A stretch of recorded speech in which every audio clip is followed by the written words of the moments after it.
Hey everyone, welcome to Two Comic Book Dudes. Tonight we have a very special Kickstarter review spotlight show that we're doing to talk about Dreamtown, a really awesome looking new comic that's out there on Kickstarter.com. And we'll have a link to that in the description for this interview. And I'm Aaron, editor-in-chief of Comic Booked. Hey everybody, Justin, managing editor over Comic Book. And joining us is the artist behind Dreamtown, Claudio Sepulveda. Hi guys. Hey, thanks for joining us. We know you're very busy, and we appreciate you taking the time to talk about this cool project. Well, thank you for you guys inviting me. Oh yeah. First interview ever. Oh right. Oh wow, awesome. That makes it fun. Yeah. Someday people will look back on it and be like, "Hey, that was the first time they talked to him," and it's cool. So Dreamtown is based on a theme park concept, which is pretty cool. We've seen other theme parky kind of books, but never one like this. This is a very unique concept. Mm-hmm. So do you want to talk about the basic concept of it and kind of how you guys came up with it? Well, yeah. Actually, it's just a mixture. In the beginning, I tried to recreate something that I actually love, like the movie Who Framed Roger Rabbit. Yeah. I was just simply into that world, and who wouldn't want to have a toon walking around with you and hang out and everything. Then Cool World came out, and well, yeah. Well, it was really sexy, Yeah. Right. So I was just thinking, how would it be to have these toons walking around you, and all of a sudden, these are the characters that want to kill you, or something happened to them that they basically they change from these really cute beings or characters, and they start attacking you. There's no change in their appearance, but simply they're just eating you or killing you something. Okay. So then I realized, okay, there was these signs I think I saw on the net, and I saw I just saw Epic Mickey, and I didn't know it was going to be like that. So in a way, I just mixtured Silent Hill with Who Framed Roger Rabbit in a park. That's cool. And basically from that point, I started creating all the single characters we have. That's the basic concept for it. That's pretty cool. So Silent Hill meets Who Framed Roger Rabbit. That's cool. Yeah, in a theme park. That's pretty awesome. Okay. Well, the artwork looks really amazing. I mean, there's so much detail. It's really, really cool. I can't wait to see the actual story and see how it plays out. Oh yeah, thank you. You will surprised that I was not. How can you say? I'm not an expert on that style, because I have to change it, because I have to create toons characters that actually like toons instead of just the comic book line. Mm-hmm. I had so much influence from David Finch or Wallace Portasio, but I also have some influence from manga artists. So kind of like jumping from that point, from that style, that series style to this, it was actually a challenge. But I end up liking it. So basically, I just kind of quit a little bit the details from. I don't know. I just forget the word, but it's just leaving that line and go straight into another that maybe you're not comfortable with, but it's the one that you need to show this. Because if it wasn't like that, if it isn't like that, it's not going to work. Gotcha. Well, it's interesting. I mean, if you think about that with Who Framed Roger Rabbit, it was the same. You know, you have the detail of the human characters and the human world with the tunes overlaid, and the tunes are much simpler as far as their design and their structures. So yeah, I can see that would be difficult. So in the pages, you're actually kind of jumping back and forth between styles. Is that correct? Yes, and I don't know if you guys, maybe you guys saw this one. That there's the main character and there's Grumpy, and in the background is this monster that has a lot of heads or faces. Oh, yeah. That's a really detailed page, but sometimes I just forget to stop putting the detail, but it was difficult. But I was like, this is gonna end up like this. Keep drawing it, and but in other pages we'll see a really really clean art. Nice. Cool. How long ago did you come up with the idea for this, or how long have you been working on it? Practically, I think it's 2 years and a half. Hasn't been. I think it hasn't been a long time, but honestly, I think this has been the most difficult book I have done, just because of changing the style and thinking outside of the box. That there's no zombies, there's no. I'm just trying to make something that is not a cliche. Gotcha. If I want zombies, I just watch The Walking Dead or stuff like that, right? I'm more into the monster type of thing, but not like Jeepers Creepers. Yeah. Okay. Gotcha. Justin, do you have any questions? You want to ask our big question? Oh yeah. All right. Here you go. So, what?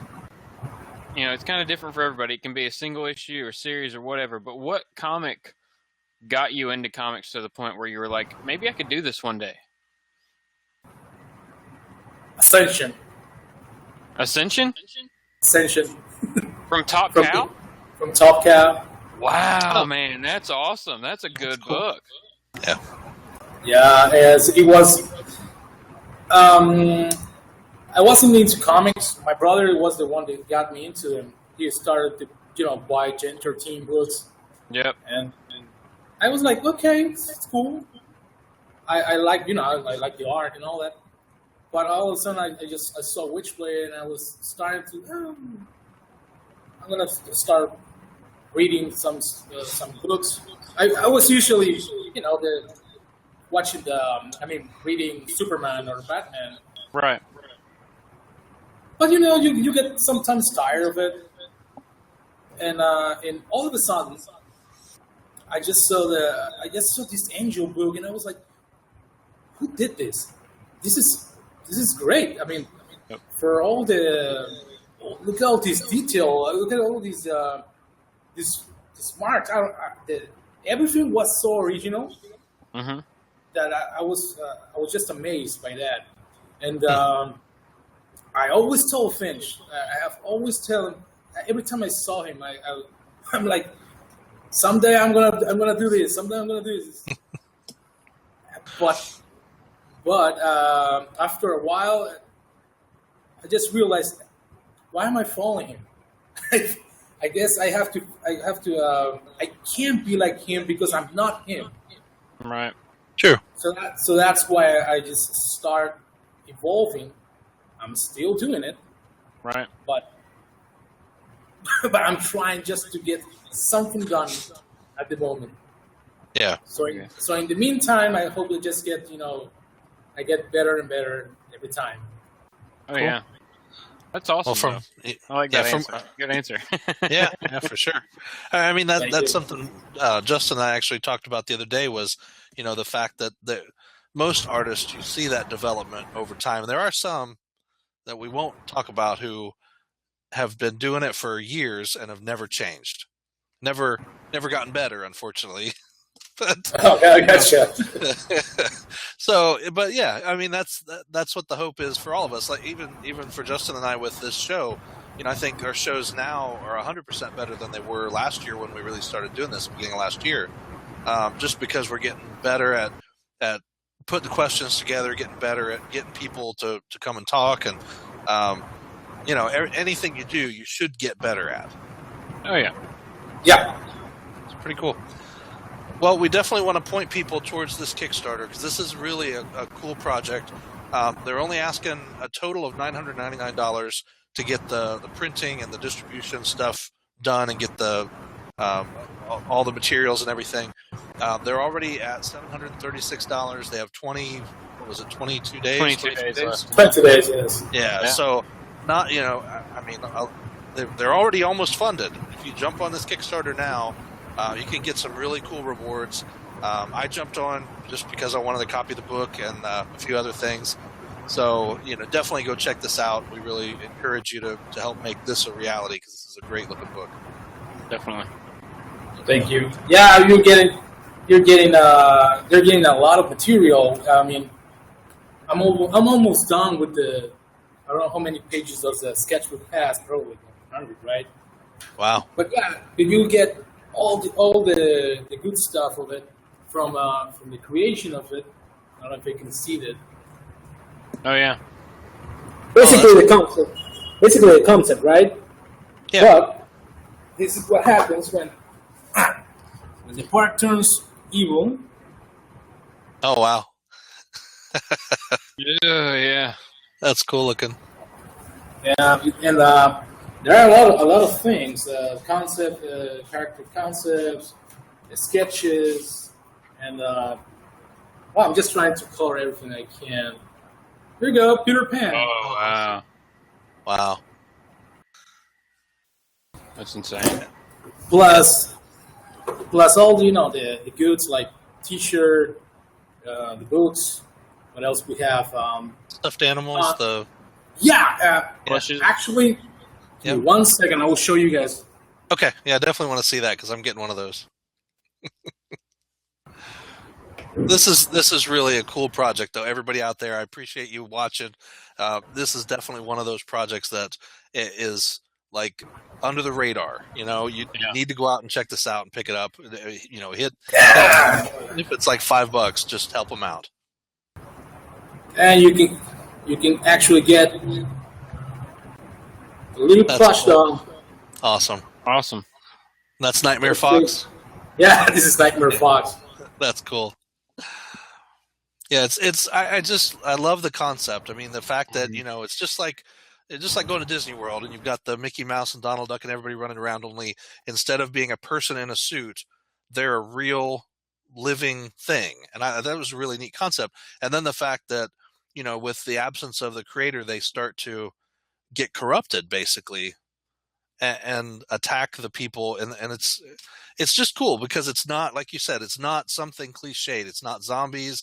It's not barbarians. It's not a bunch of military guys running around shooting stuff. It's what if your cuddly little creature that you love attacked you? So it's a neat concept, I really think, and it fits well in the current love for kind of the horror genre. That there's so many books out there that are touching on the supernatural side of things that it can wedge itself in there really well and yet still differentiate itself from everything else. So I like that about it. Definitely. Oh, thank you. Yeah, we really well, I can just emphasize that we really want to. We hope to go further from just the first 4 books. Because this is just, like we said, this is just the beginning. Right. It's like Disney. I don't know if I can say that right. I don't know. It's like the park, Mm-hmm. You go to certain different areas, right? Like I don't know, Bay Area, the Pirates area, and every one of them has a specific ride that will give you I don't know, like Pirates of the Caribbean is the one that is the strongest one. Is the strongest one in that area, right? Mm-hmm. Right. But in here, the thing is that either the ride goes nuts, or it transforms. Like if I go and get the go on the Viper at Six Flags.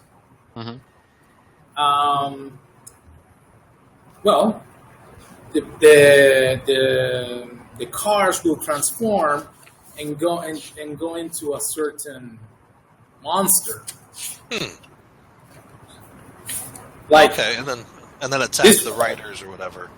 yeah, or it can be like this one is called the Scorpion ride. Just imagine, right? It's a roller coaster and all that. But what happens? Well, it just transforms Oh wow. into a certain ride, but with the thing that it's a scorpion. There you go. Oh, very cool. Huh. Okay. And Wow. and so on and so on. You go to the Bay Area and you got the sirens. You go to there are a lot of. We even got a map for the book that gives you all the towns. Mm-hmm. Oh, cool. We ran all the by towns in here, and we'll have side stories because it's like a corporation. Okay. Dreamtown Park is just a park, but we have the hotel, the bakery shop, the how do you call it, like studios? Yeah. Okay. Dreamtown Studios and the scholarships, and that's when the war starts expanding. Oh, okay. Gotcha. That's cool. Are you going to have Euro Dreamtown as well? Like Euro Disney? Oh yeah, but you know that's part of the thing. Why is this happening? Because the creator only have. I call it the creator because I didn't have a good name for it. Yeah. But yeah, it's like they are unique. There's no other park like Dreamtime. So what happens? What happens here? Why do the park has 50% people that agree that they have to move, or 50% they have to expand, or they have to stay? Because they cannot be any copy of it, because no characters can be copied, and if they do, that's when things get bad. Oh, okay. Interesting. That's cool. So there's a lot to this story, I think, beyond just what so with the Kickstarter, we're going to get the first 4 books. Is that kind of the focus? Yeah, the first four books talks about how you get back. It's actually called the welcome back home. It just talks about how Ricky Fox leaves Dreamtown and then comes back and see what happened to the park itself. Why did you leave, and how much time did it pass did that happen? Okay. Oh wow. So it's like you go beyond the fourth wall and probably enter a new world because of void or something. Okay. Interesting. Wow. It's really cool, definitely. So we appreciate you taking time to talk about this project with us. I know, you guys are really excited to get it going. I mean, it feels to me, I mean, $200 is nothing when you're talking about a Kickstarter. So that's like 5 people, 10 people maybe. So as many people who will watch this show. We'll get 50 people to watch the show. We'll get 20 people to go out there and pledge $10 a piece, and We'll you get you got there. it. So Yeah. Like I said, fellas, really, it doesn't matter how many people see it. It doesn't matter how many people, pledge. I don't care. I mean, it's just that I thank you, people like you, for taking time to make all this. Because there are a lot of indie artists that they need to show around in Phoenix, and we don't know how. Yeah. Oh yeah. It's hard to get it going and get it out there, get it in front of as many Yes. people as you can. Yeah. But this definitely, visually, this needs to be in people's hands. Like, this is something that people will sit around and pass around to their friends and go, "Look at how crazy this is." Thank you. There's been a lot of projects over this last 12 months that I know I've tried to help get going, and they've been beautiful, just like your stuff. Beautiful art, a really cool story, and it's like they just don't quite hit an audience. And I think sometimes it's because they're trying to do something maybe too unique, that they're not playing on some of the current material that's out there. But I really feel like this one's it's got enough traction in the current environment to go. So we're really behind this one. We're really pushing this one. So we'll see what happens. Well, thank you. Sure. Well, Claudio, I appreciate you taking the time to talk with us. Do you have any final words for our audience? Come join the park. It won't be your last. All right. Good. Well, everybody out there, we appreciate you taking the time to watch. Please like, share, and subscribe. Definitely share this video. We want as many people to go out and check out Dreamtown as they possibly can. Again, we'll have information in the description for this video, how to link out to the Kickstarter. We'll have also some information on how to follow everybody involved on Twitter or Facebook or Instagram or whoever they are. We'll get as much of that stuff as we can. So, Claudio, thank you for joining us. Thank you, guys. Thanks. All right. And everybody out there, read more comics. Bye.